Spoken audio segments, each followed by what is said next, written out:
नमस्कार। मैं हरीश चंद्रागिरी आपके अपने चैनल सुहानी ज्योतिष में हार्दिक स्वागत करता हूँ। बंधुओं, हम सब आज के इस चकाचौंध भरी दुनिया में बड़ा परेशान रहते हैं, बड़ा ही दुखी होते हैं और सोचते हैं कि काश कोई ऐसा मार्ग, कोई ऐसी विधि हमें मालूम होता जिसे करने से हम शांचित होकर अपना जीवन गुजार पाते, एक आदर्श जीवन जीने का अपना सपना पूरा कर पाते। इस तरह की ढेर सारी बातें हमसे लोग कमेंट कर पूछते हैं। हम एक को बताने से बेहतर इस विषय पर एक वीडियो ही बनाकर आप सबों को प्रस्तुत कर रहा हूँ। यह एक छोटा सा प्रस्तुति है, पर संपूर्ण वैदिक ज्ञान के साथ साथ भगवत गीता का ज्ञान एवं गीता का सार इसमें छिपा है। वैदिक समाज में हम साधारण मनुष्यों के अपने कर्तव्यों से परिचित कराने का मेरा यह प्रयास है, जिसे जानकर आप अपने जीवन में आत्मसात करेंगे तो जीवन की हर ऊंचाई को प्राप्त कर सकने में सफल हो पाएंगे। बंधुओं, आपको बहुत से लोग मिलेंगे जो गीता के बारे में सुनाएंगे, उसके अर्थ को समझाएंगे, पर गीता को जीवन में धारण करना, उन उपदेशों को अपने जीवन में उतारना एवं उसे पालन करना की विधि मैं आज आपको बताऊंगा। यदि आप इस विधि का पालन करते हो तो आप भगवान श्री कृष्ण के उपदेशों का भी पालन कर सकने में सफल होंगे, और यही साधारण मनुष्यों के लिए मोक्ष प्राप्ति का उत्तम मार्ग भी है। इसे हम पंच प्रीति भी कहते हैं। तो आइए बिना विलंब करते हुए अपने टॉपिक पर आते हैं। आप मेरे चैनल पर अगर नए हैं तो चैनल को सब्सक्राइब कर दें, वीडियो अच्छी लगे तो लाइक कर दें, इतना तो आप कर ही सकते हैं। धन्यवाद। तो आइए टॉपिक पर आते हैं।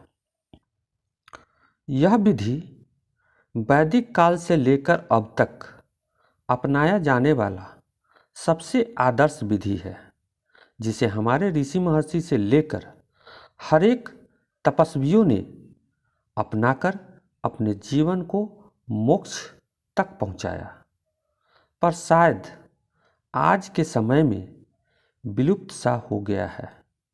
इस विधि में सर्वप्रथम विधि है प्राणायाम। प्राणायाम श्वास नियमन का अभ्यास है। इससे हम अपने प्राण तत्व को संतुलित करते हैं। महर्षि पतंजलि के अष्टांग योग सूत्र का एक अति महत्वपूर्ण अंग है। प्राणायाम का अर्थ होता है प्राण यानी जीवन ऊर्जा, और यम का अर्थ होता है नियंत्रण। प्राणायाम के अभ्यास से श्वास द्वारा प्राण तत्व को अपनी इच्छा अनुसार नियंत्रित किया जाता है। किसी भी प्राणायाम का महत्वपूर्ण अंग है श्वास की तीव्रता, स्थिरता, श्वास का अवरुद्ध एवं श्वास का मोचन।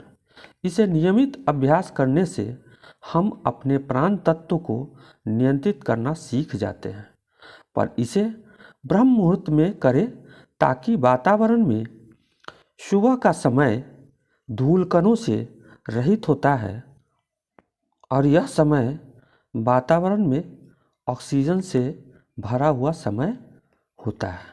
अतः ब्रह्म मुहूर्त में करने पर प्राण वायु मन को शुद्ध करने में अधिक प्रभावशाली होता है, जो मनुष्यों को अधिक ऊर्जा एवं एकाग्रता प्रदान करता है। बंधुओं, इस विधि की दूसरी विधि है आराधना। आराधना हमें अपने इष्ट स्वरूप आराध्य के प्रति चिंतन, मनन और भक्ति के द्वारा प्राप्त होता है। यह भक्ति योग से निर्मित एक ऐसी विधि है जिसे भिन्न भिन्न लोग भिन्न भिन्न विधि से करते हैं। इस विधि से हम अपने मानस तत्व को अपने ही आत्मा तत्व से जोड़ते हैं, जिसे नियमित करने पर मन में शांति एवं आध्यात्मिक विकास में वृद्धि होता है।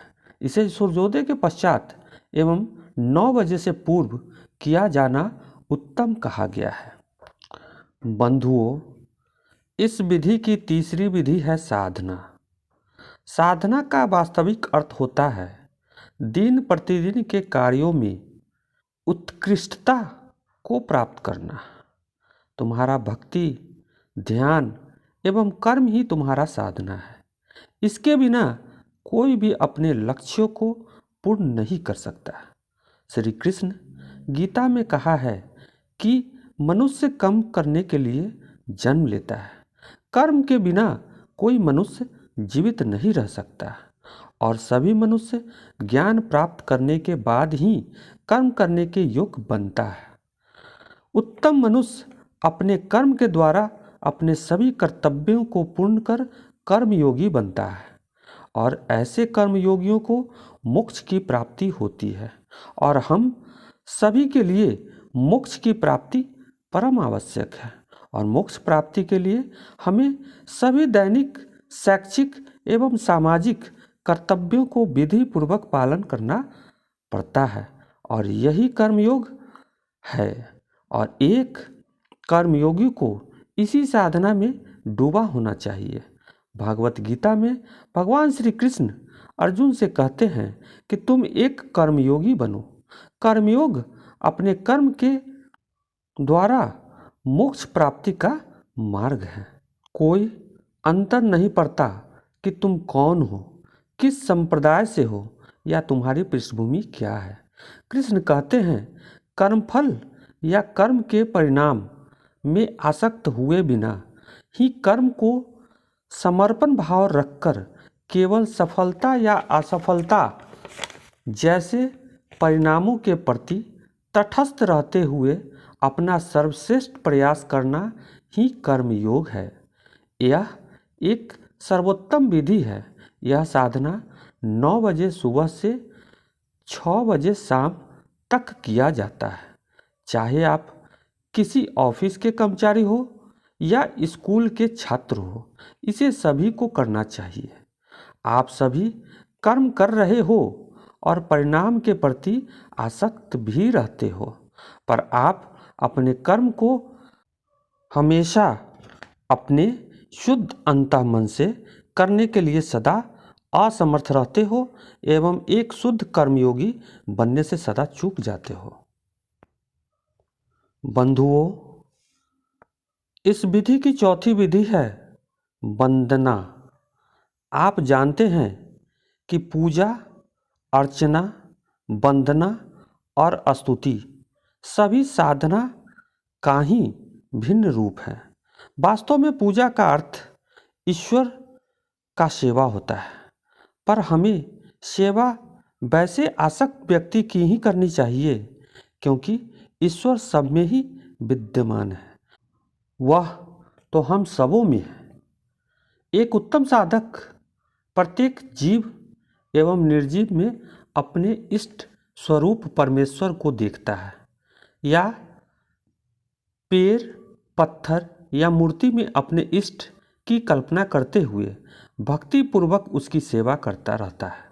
वही अर्चना को भक्ति योग में एक उच्च स्थान दिया जाता है, जो आहुति, अर्पण एवं संप्रदान के माध्यम से की गई भक्ति की प्रतिनिधित्व करता है, जो भक्ति योग के 9 अंगों में से एक है।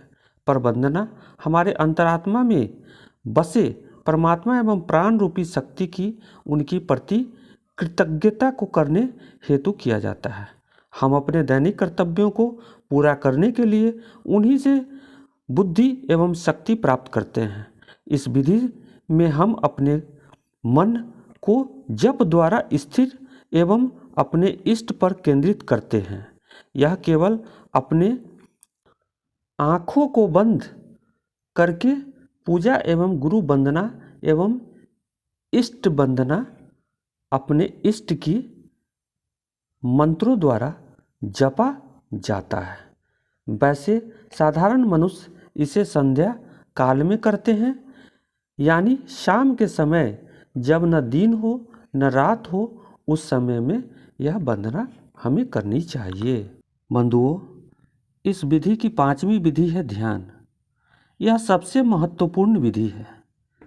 ध्यान का अर्थ है अपने अंतरात्मा को जानना। यह ज्ञान योग का सर्वोच्च क्रिया विधि है और इसका स्वरूप भी सर्वोच्च है। ध्यान से हम अपने अस्तित्व को प्राप्त करते हैं, परंतु ध्यान करने के लिए मन को शांत करना आवश्यक होता है। जैसे समुद्र को शांत करना कठिन है, वैसे ही इस चंचल मन को शांत करना भी कठिन होता है। मनुष्य का मन एक जंगली कुत्ते के समान होता है जो सर्वदा भौंकते रहता है।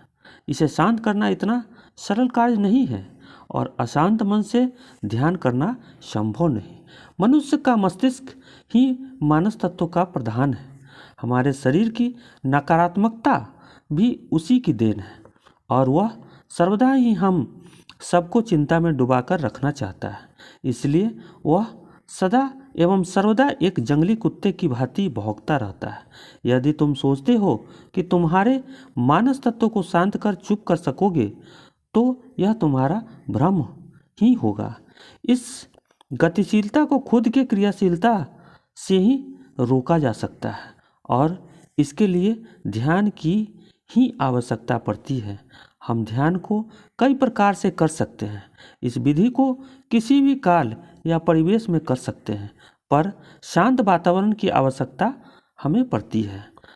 प्रथमतः अपनी आँखों को बंद कर ले। चित्त को एकाग्र करके किसी एक वस्तु पर केंद्रित कर ले। सबसे अच्छा है आप अपने जो भी इष्ट देव हैं उनका स्वरूप अपने मन में केंद्रित कर ले। उनके बारे में कल्पना करें।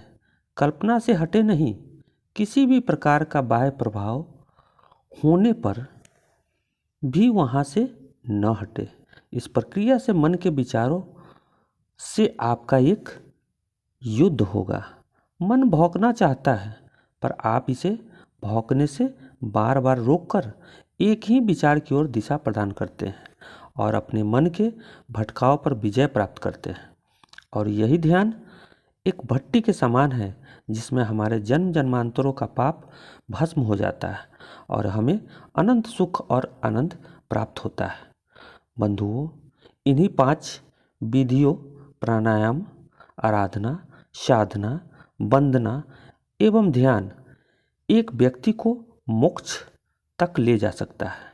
भगवान श्री कृष्ण ने जिस भक्ति योग को, ज्ञान योग को एवं कर्म योग को देकर अर्जुन को ज्ञान प्रदान किया था, वह सब इसमें निहित है और इसी उपरोक्त सारे विधि में भगवान गीता का संपूर्ण सार छिपा है।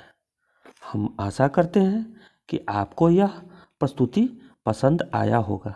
यदि आपको यह प्रस्तुति अच्छा लगा हो, कृपया इसे लाइक एंड शेयर अवश्य करें और आपके मन में कोई प्रश्न हो तो आप अवश्य कमेंट से बताएं। आज के लिए बस इतना ही। हम शीघ्र मिलेंगे एक नवीन प्रस्तुति के साथ। तब तक के लिए नमस्कार।